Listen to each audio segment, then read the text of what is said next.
Welcome to flavourful டைமில் கவுனி அரிசியில் இட்லி செய்ய போகிறோங்க.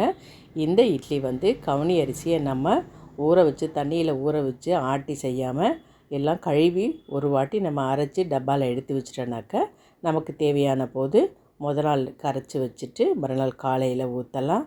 அந்த மாதிரியான ஒரு மெத்தடில் தாங்க இன்றைக்கி இட்லி செய்ய போகிறேன். அதை எப்படி செய்யலான்ட்டு இந்த வீடியோ ஃபுல்லாக ஸ்கிப் பண்ணாமல் பாருங்கள். அதுக்கு நான் கருப்பு கவுனி அரிசி இந்த மாதிரி எடுத்து வச்சுருக்கேங்க. 3 கப்புங்க. 1.5 கிலோ அரிசி எடுத்திருக்கேன். அதில் 1/2 கிலோ இட்லி அரிசி, 1/2 கிலோ பச்சரிசிங்க. 3 பங்கு கவுனி அரிசினாக்கா 1 பங்கு நம்ம பச்சரிசியும் புழுங்கல் அரிசியும் இட்லி அரிசியும் இருக்கணுங்க. அதே மாதிரி 1 பங்கு உளுந்து, 1 ஸ்பூன் வெந்தயங்க.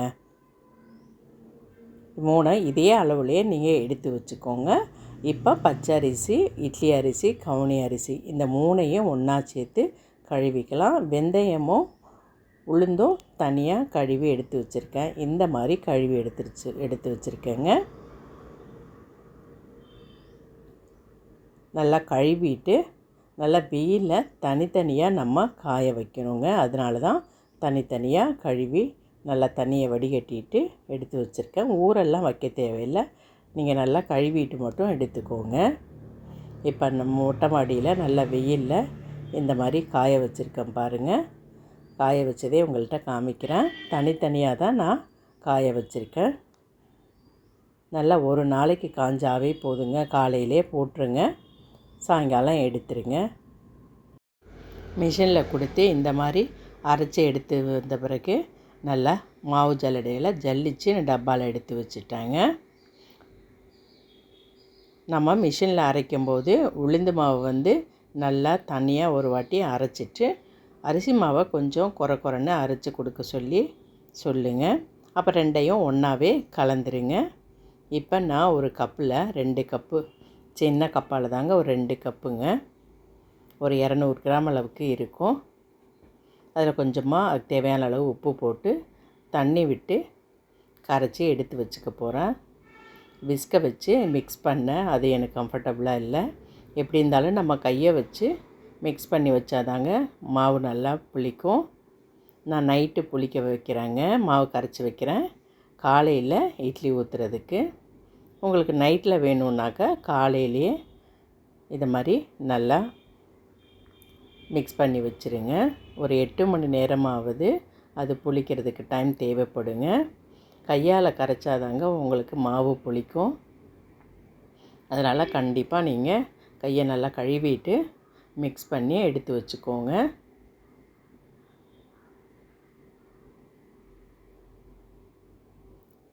இட்லி மாவு எந்த அளவுக்கு திக்னஸ் வேணுமோ அந்த அளவுக்கு நம்ம கரைச்சி எடுத்து வச்சிடுறோங்க. இப்போ நல்லாவே புளிச்சிருச்சுங்க மாவு. இப்போ காலையில் இட்லி ஊற்ற போகிறேன்.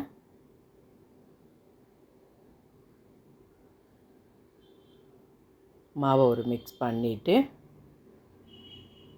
நம்ம இட்லி தட்டில் ஊற்றி ஒரு 10 நிமிஷம் வேக வச்சு எடுத்துட வேண்டியது தான்.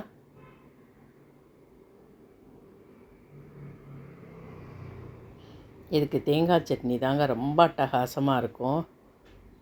தேங்காய் சட்னியோட தக்காளி சட்னியை விட தேங்காய் சட்னி தான் ரொம்ப நல்லாயிருக்கும். அதனால் கண்டிப்பாக நீங்களும் தேங்காய் சட்னி செஞ்சு பாருங்கள். இப்போ இட்லி வேகட்டுங்க. 10 நிமிஷம் கழித்து பார்க்கலாம். பாருங்கள் எப்படி நல்லா உப்பி வந்திருக்கு.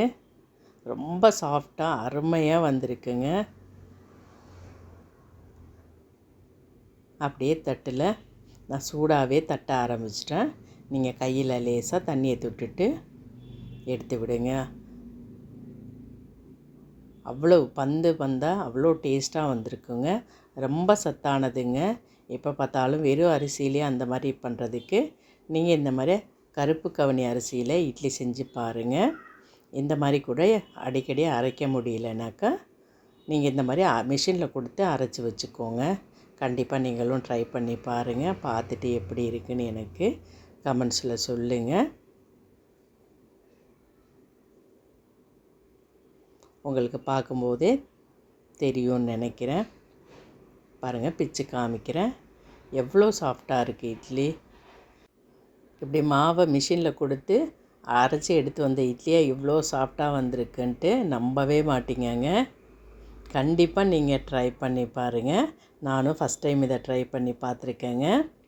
நான் வந்து கிரைண்டரில் அரைச்சி செஞ்சுருக்கேன். ஆனால் இந்த மாதிரி ஃபஸ்ட் டைம் ட்ரை பண்ணேன். ரொம்பவே நல்லா வந்திருக்குங்க, அட்டகாசமாக இருக்குங்க.